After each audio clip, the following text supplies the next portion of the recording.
Bums. It's Dem on the Bums, agenda. sorry, I admitted that. Dem Bums.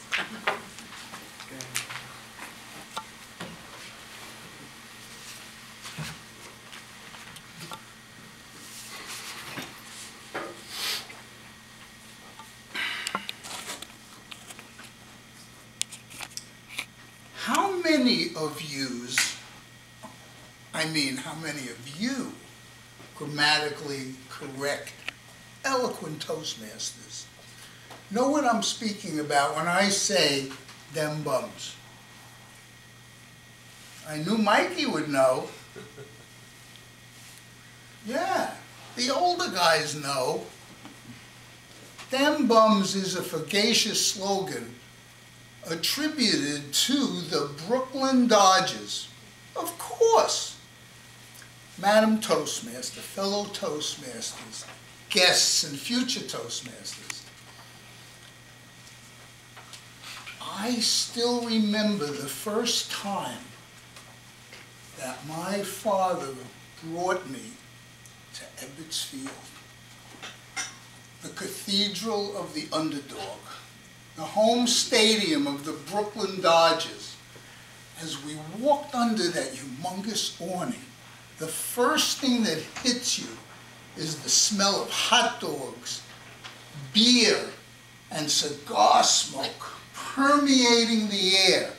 As we walked to our seats up the ramp, the first glimmer of the intense green grass seems to light up the ballpark like it was Emerald City. Green is still my favorite color. My father was a lover of sports.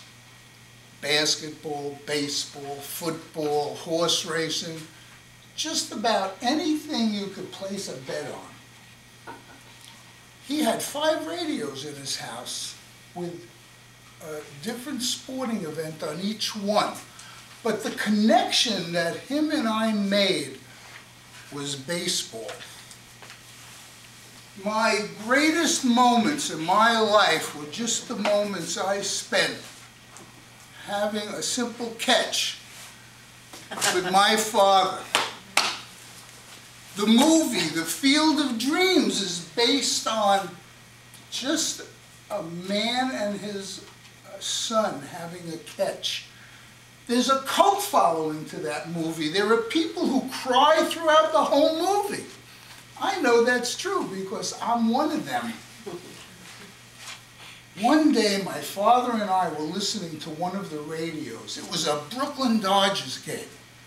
It was the last of the 9th inning, and the Dodgers were losing 4-1. My favorite Dodger, Duke Snider, the center fielder, my hero, came up to bat. The bases were loaded. The count went up to 3-2.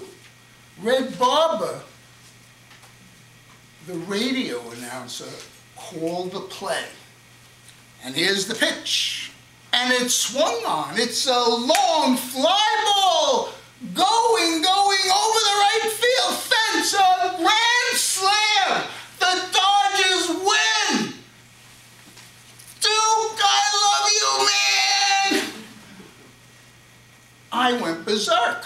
My father went berserk too, slamming his fist down. Son of a bee. I said, Dad, that's Duke Snider. That's the Dodgers. They won. I found out later that day from my mother that my father was a bookmaker. And I'm not talking about the grapes of wrath or of human bondage. He was a bookie. He took bets.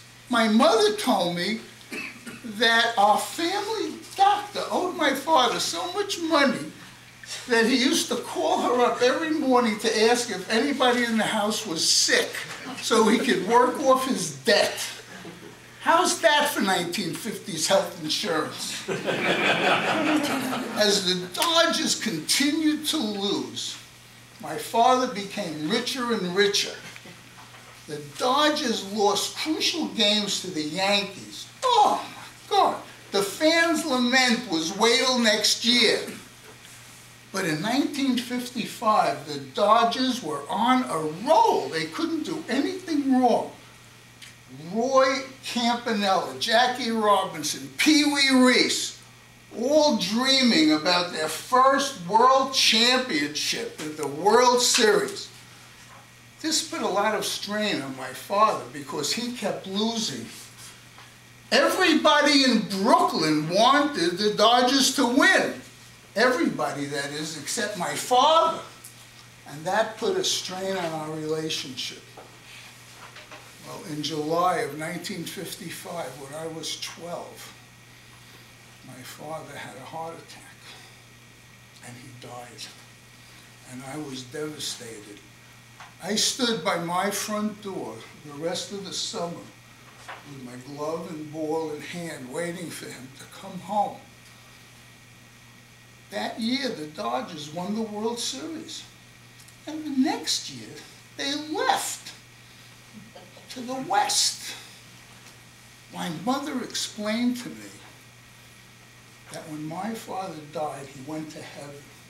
He looked down and he saw how sad I was, so he bet God that the Dodgers would lose, knowing full well that God is not going to lose a bet. God is God. He did it for me. Then she said, God was so happy when the Dodgers won that he sent them to the City of Angels. And today they're known as the Los Angeles Dodgers. I moved to Philly in 2008 in March. It was the first time since the Dodgers left that I had a home team. And what happened that year? That's right. My father bet God that the Phillies would lose. And that's why they won. I miss my father, and I miss the Brooklyn Dodgers. Dem Bums. Madam Toastmaster.